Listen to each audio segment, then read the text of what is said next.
Bonjour les Gémeaux, bonjour, bonjour.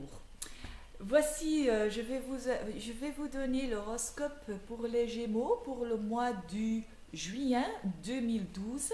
Je suis Virle et je ne suis pas francophone, donc j'essaie vraiment pour parler français le mieux que possible. D'accord? Donc peut-être ça va devenir un peu compliqué ou un peu bizarre, qu'est-ce qu'elle dit, mais je fais mes efforts. Et bien pour les Gémeaux, qu'est-ce qui se passe-t-il dans le mois du juillet? Euh, il se passe beaucoup de choses pour les Gémeaux parce que beaucoup de planètes sont maintenant dans le mois de juillet dans votre signe. Donc, mais qu'est-ce que ça veut dire? D'abord, je commence avec le carré qui va être exact, le carré entre deux planètes importantes. La planète de Pluton, qui est en Capricorne, et c'est une planète qui veut vraiment transformer, donc c'est la transformation, c'est la mort et puis la naissance. Oh là là, oh, il pleut. D'accord. Donc la naissance après. Et puis Uranus, donc Pluton est en carré avec Uranus et Uranus est dans le signe du Bélier. Et Uranus veut vraiment se libérer. Ça, c'est l'explication de ce carré. Et ce carré se trouve pour vous, justement pour les Gémeaux, Pluton est dans la huitième maison, votre huitième maison. Et votre huitième maison, ça veut dire quoi? Ça veut dire les transformations. Donc c'est transformé en plus. Parce que Pluton représente la transformation et aussi la huitième maison, c'est du transformation.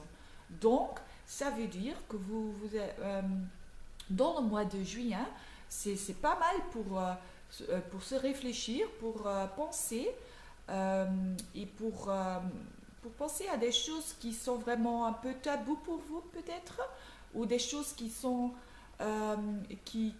sont pas plus utiles pour toi ou pour vous. Et ce sont des choses que vous voulez vraiment changer. Et vous avez maintenant la possibilité de le faire. Et Uranus se trouve dans l'onzième maison.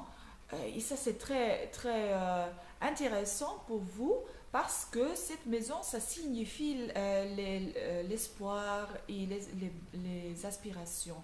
Donc, n'ayez pas peur parce que Pluton, cette planète, c'est aussi euh, quels sont notre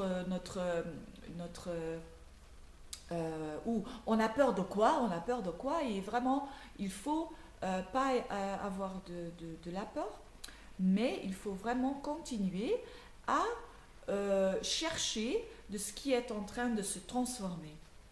Mais il y a beaucoup de planètes dans votre première maison. La première maison du Gémeaux, ça veut dire c'est vous-même, c'est votre personnalité. Donc, et qui est là-bas? Eh bien, le planète de Vénus est là-bas, aussi Mercure, un tout petit peu.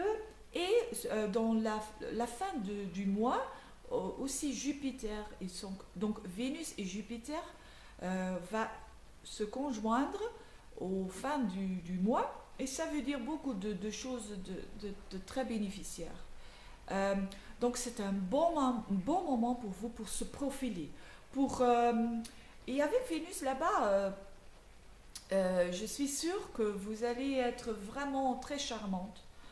Très charmant parce que ces deux planètes attirent d'autres personnes. Donc profitez-en, hein, profitez-en de cette énergie. Quoi d'autre?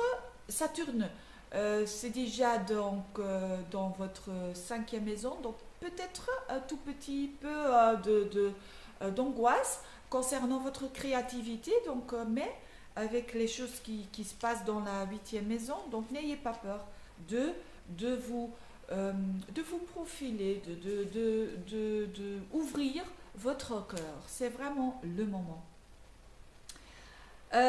Et Mars, la planète de l'action, se trouve dans la quatrième maison.